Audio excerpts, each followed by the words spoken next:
I'm Frank Konkel, Editor-in-Chief at GovExec, coming to you live from Google Next, and with me I have Karen Dahut, the CEO from Google Public Sector. Karen, thank you for being here today. So great to be here. Thanks for having me. So I want to lead in right with some news that you guys are making, a big partnership with GSA. Yes. Talk a little bit about it. You're going to give the government a discount, no? Yes. So Google Workspace, happen to believe it's the best productivity suite out there, but Google Workspace at 71% discount to all of government through partnership with GSA. It has the potential to save $2 billion to the government over the course of 3 years. It's FedRAMP High.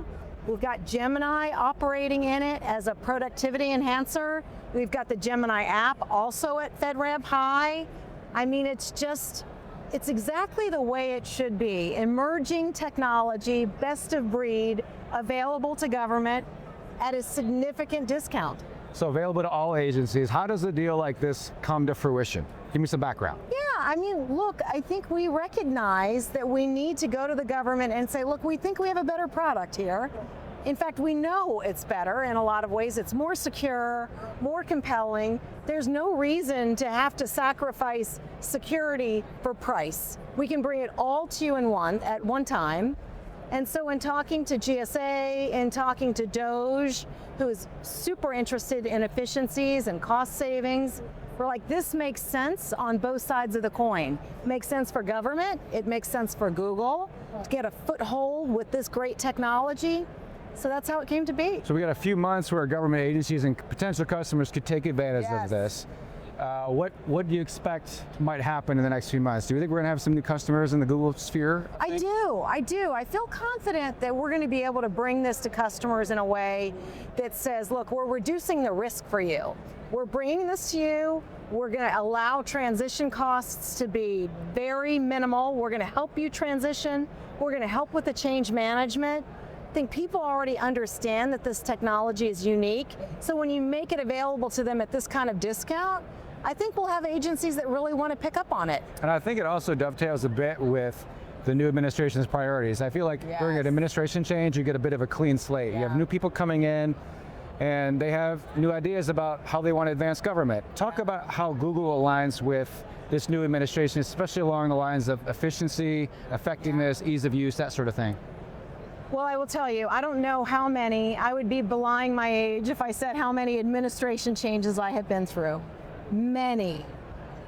This is the most disruptive, and I mean that in a really positive way, because they are looking at this as an opportunity to bring real disruption to the way that government operates, to drive efficiency, to drive cost effectiveness, to bring new emerging technology to bear to government, to really make a difference for enterprise operations or mission. And so I am feeling super confident in our ability to work with this administration to show them that Google is all in. We want to bring our technology, we want to bring our cloud, we want to bring our security, our network, our AI optimized stack to bear on government mission. And to be honest with you, all of these years of having served this industry, I feel like this is the first time I feel like the administration is really willing to make a change. Yeah, and I think it's important too that they've sort of chose to announce one of their first big deals with you guys. But that's just an aside. So another announcement that's coming this week is Air Gap Gemini. So talk about what that means for some of your classified defense intel customers. I think it's a big deal too. So I'll back up and just say, when you look at what Google has done around cloud for government, it's completely disruptive. So on the enterprise side at IL5, we've said, we're bringing to you our commercial cloud.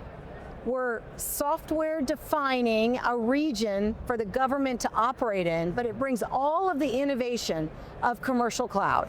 That's enterprise. Exactly like your commercial customers could get. Exactly like the commercial customers.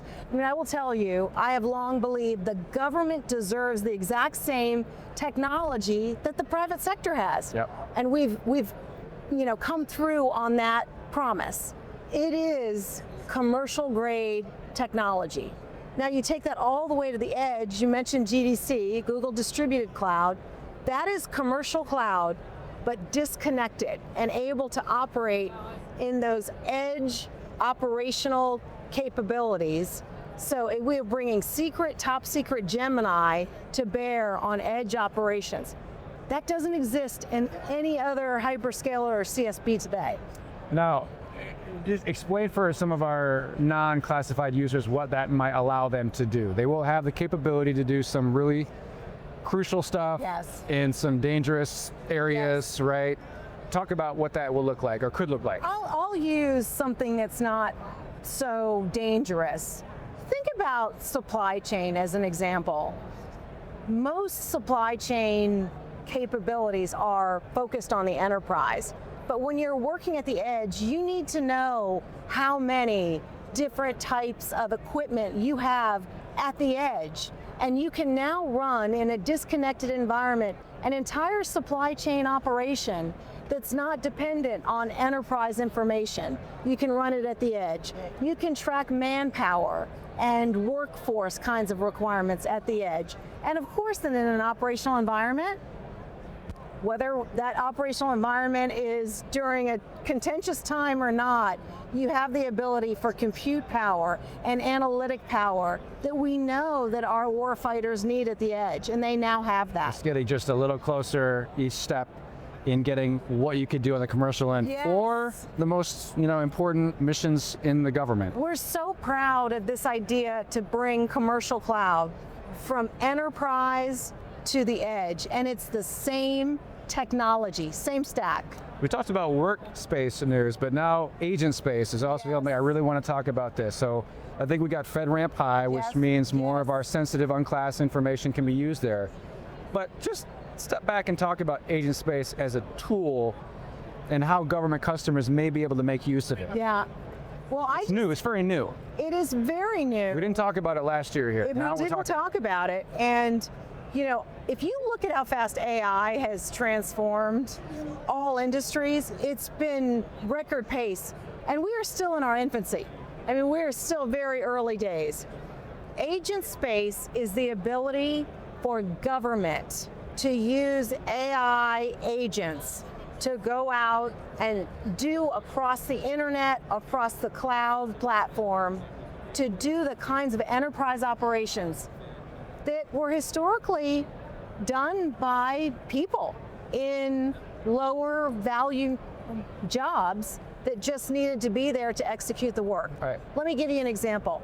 You could go to agent space and you could deploy an agent to review a tax return on behalf of the citizen, review the tax return and come back to me and tell me what are the 2 or 3 things I need to be concerned about in this tax return, whether they're accurate or not. That's just one simple example, but there are so many examples. Imagine a consumer using agent space or an agent to say, I'm going to New York this weekend, I'm going to take a train, I'd like to see a show, and I want to stay near Rockefeller Center. Can you book that for me? That same type of agent is now going to be available to government workers. Yeah. It's crazy. And I think just like in real life, this tool, the use cases are still being discovered. So the ability for folks in the government or even contractors to make use of this stuff, really, there's a lot TBD, right? There's a lot of things that we don't know, but I wonder what we'll be talking about next year on that front. Well, I think it's just going to continue to evolve, right? I mean, when you think about where we are today with agent space, very early days, FedRAMP High, as you said. Now it's exposing our government customers to this and how they can use it.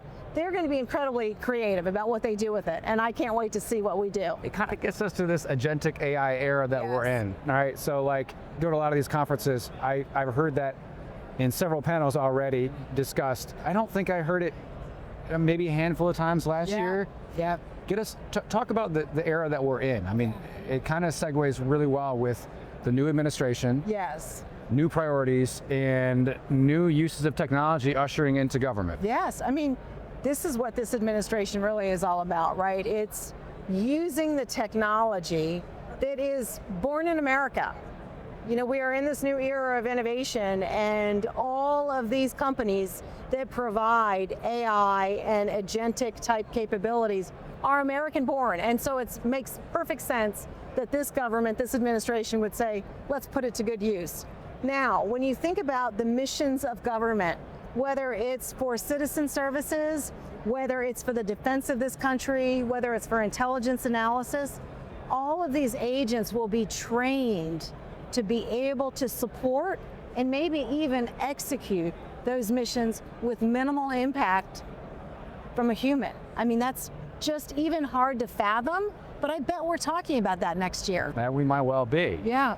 On one of the customer bases you just mentioned, the Defense Department. Yeah. So JWCC 2.0 is in the works. So that's the big cloud computing contract, multi-award. You guys are one of the award holders, meaning you can compete for task orders. They're in the very early days of figuring out what this is going to look like. But one of the things that they mentioned in recent remarks was that they want the DoD to be able to adopt cloud just like what happens in the commercial side. And I thought of you guys as a company in there. What should the next generation of JWCC contract look like? Frank, we were so excited to see that language in there because we believe that the government deserves commercial capability. And I think GovCloud does not serve government any longer. When you think about scalability, resiliency, and security, you don't want to be in a single instantiation of a cloud that is neither scalable, resilient, or secure. You want to be as a part of a commercial cloud that really is serving government with regions of compute power and the commercial capabilities that Fortune 100 companies use. Yep. That's what we offer. And so I think when we think about JWCC and the next instantiation of that contract, I really believe you will see Google take a front seat in that contract and our ability to really deliver on that promise. Well, that gets me to the question about the partner ecosystem, because that was another thing they flagged, that they really like the way that these large cloud providers work with the ecosystems and they want to bring that in too. How has the Google partner ecosystem evolved, say, since last year or over the years? There's a lot more new companies. We're in this massive showroom floor with I don't know how many people. And I don't know if you saw the public sector piece, which we're sitting in. I mean, there's so many great integrators and partners and a lot of new companies ISVs. too. Yes, new companies. I believe that there's this whole new approach to serving government. First of all, I think there's a lot of enthusiasm for the mission of government. And so new companies are evolving to come into this space. And I sort of feel like a Google is a little bit of that new player in this space to really show what the future could be. And then I also say that the ecosystem is really how we scale. We're partner first. We have to go to market through all of these great existing and new companies. They bring our technology to life. They have the customer intimacy that we don't necessarily have every day.